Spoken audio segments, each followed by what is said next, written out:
नमस्कार, मैं प्राणेश्वर राठौर और आप देख रहे हैं नेक्स्ट 9 न्यूज। झारखंड के मुख्यमंत्री हेमंत सोरेन बीते कई महीनों से कई बड़ी दिक्कतों का सामना कर रहे हैं। जहां एक तरफ भारतीय जनता पार्टी ने मांग की है कि हेमंत सोरेन की विधायकी समाप्त कर दी जाए, वहीं दूसरी ही तरफ हेमंत सोरेन यहां पर तमाम दिक्कतों का सामना कर रहे हैं। उन्हीं की पार्टी के कई कार्यकर्ता मुश्किलों में फंसते हुए नजर आए हैं। दरअसल केंद्र सरकार पर आरोप है हेमंत सोरेन की सरकार का कि सीबीआई और ईडी का इस्तेमाल कर रही है केंद्र सरकार। जैसा कि आप जानते ही हैं कि केंद्र में इस वक्त भारतीय जनता पार्टी की सरकार है। जी हां, सत्ता में है इस वक्त भारतीय जनता पार्टी और दूसरी ही तरफ यहां पर देखा जाए पीएम नरेंद्र मोदी, केंद्रीय गृह मंत्री अमित शाह जी और बीजेपी के राष्ट्रीय अध्यक्ष जेपी नड्डा की जो रणनीतियां देखने को मिल रही हैं, उन रणनीतियों को देखते हुए सीएम हेमंत सोरेन लगातार उन पर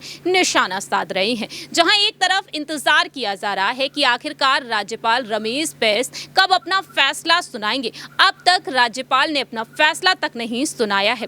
अगर हेमंत सोरेन की विधायकी जाती है तो उन्हें मुख्यमंत्री पद से इस्तीफा भी देना पड़ सकता है। लेकिन इसी बीच यहां पर सीबीआई और ईडी की जो यहां पर जांच पड़ताल देखने को मिल रही है, उसे देखते हुए यहां पर हेमंत सोरेन ने अपनी नाराजगी को जाहिर किया है। क्या कुछ कहा है हेमंत सोरेन ने, वो भी आपको बताएंगे। दरअसल आपको बता दें कि हेमंत सोरेन अब यहां पर साफ तौर पर कहते हुए नजर आए हैं कि सीबीआई और ईडी से डरा रहे हैं, मगर हम डरने वाले नहीं हैं।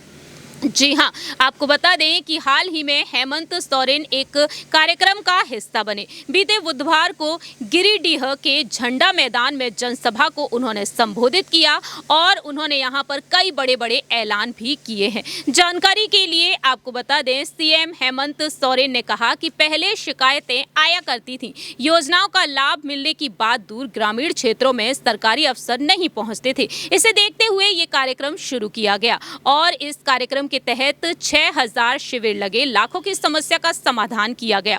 और इसी के साथ साथ यहां पर हेमंत सोरेन ने कई अनाउंसमेंट भी की। साथ ही साथ उन्होंने यहां पर कहा कि हर गरीब को पेंशन देने के लिए प्रधानमंत्री से मदद मांगी, बावजूद पीएम ने हमारी नहीं सुनी और तब सर्वजन पेंशन योजना लागू कर सभी को पेंशन का लाभ देने की दिशा में पहल की गई। विरोधियों की सरकार देने नहीं छीनने वाली थी। उस सरकार ने 12 लाख राशन कार्ड रद्द किए, हमने 20 लाख नए राशन कार्ड धारियों को जोड़ा। हर प्रखंड में मॉडल स्कूल बनाकर बच्चों को प्राइवेट विद्यालयों की तर्ज पर निःशुल्क शिक्षा दिलाएंगे। वहीं हेमंत सोरेन ने कहा कि पहले की सरकार ना सुनती थी, ना समस्या का समाधान किया करती थी, लाठी चलाना, गरीबों की जान लेना चाहती थी। हमारी सरकार सुनती है और करती है। शिक्षा विभाग में 25,000 नियुक्तियां होने जा रही हैं। हमारे कार्यकाल में 250 बीडीओ, सीओ और कलेक्टर बने हैं और इसमें 33 गरीब और मजदूर के बेटे बेटी हैं। इसके अलावा हेमंत सोरेन ने बताया कि 1932 के खतियान पर आधारित स्थानीय नीति पिछड़ों को 27% आरक्षण, सेविका सहायिका के मानदेय में वृद्धि को विरोधी पचा नहीं पा रहे हैं। उनका कहना ये रहा कि विरोधी जो हैं वो ईडी और सीबीआई से डरा रहे हैं, मगर झारखंडी डरने वाले नहीं है। राज्य का विकास आपके सहयोग से होगा, हम आपको रास्ता दिखा सकते हैं, चलना आपको होगा, तभी मंजिल मिलेगी। बाबूलाल की मानसिकता समझ से परे, बाबूलाल मरांडी का नाम लिए बिना उन्होंने यहां पर कहा कि अघोषित विधायक दल के नेता को मान्यता नहीं है, मगर वे सरकार को भ्रष्ट कह रहे हैं, उनकी मानसिकता समझ से परे है।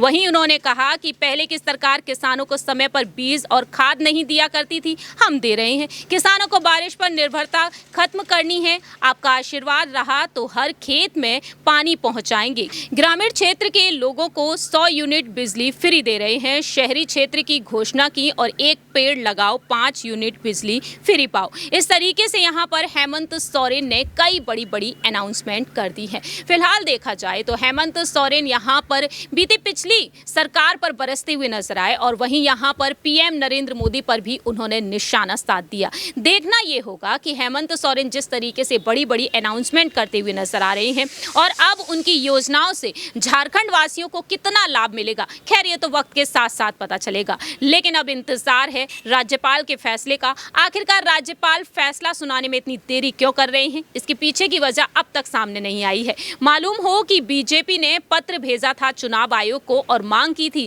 कि उनकी विधायकी को समाप्त किया जाए, लेकिन दूसरी ही तरफ ऑफिस ऑफ प्रॉफिट मामले में फंसे हेमंत सोरेन के लिए चुनाव आयोग ने पत्र कब का भेज दिया है राज्यपाल को, लेकिन राज्यपाल ने अब तक फैसला नहीं सुनाया है। ये तक कह दिया कि चुनाव आयोग ने ऐसी चिट्ठी भेजी है कि वह इस तरह से चिपक गई है कि वह खुल ही नहीं रही है। फिलहाल देखा जाए सीएम हेमंत सोरेन भी लगातार यहां पर केंद्र सरकार को टक्कर देते हुए दिखाई दे रहे हैं। हमारी इस रिपोर्ट में इतना ही। बाकी की तमाम अपडेट्स के लिए आप देखते रहिए नेक्स्ट 9 न्यूज़।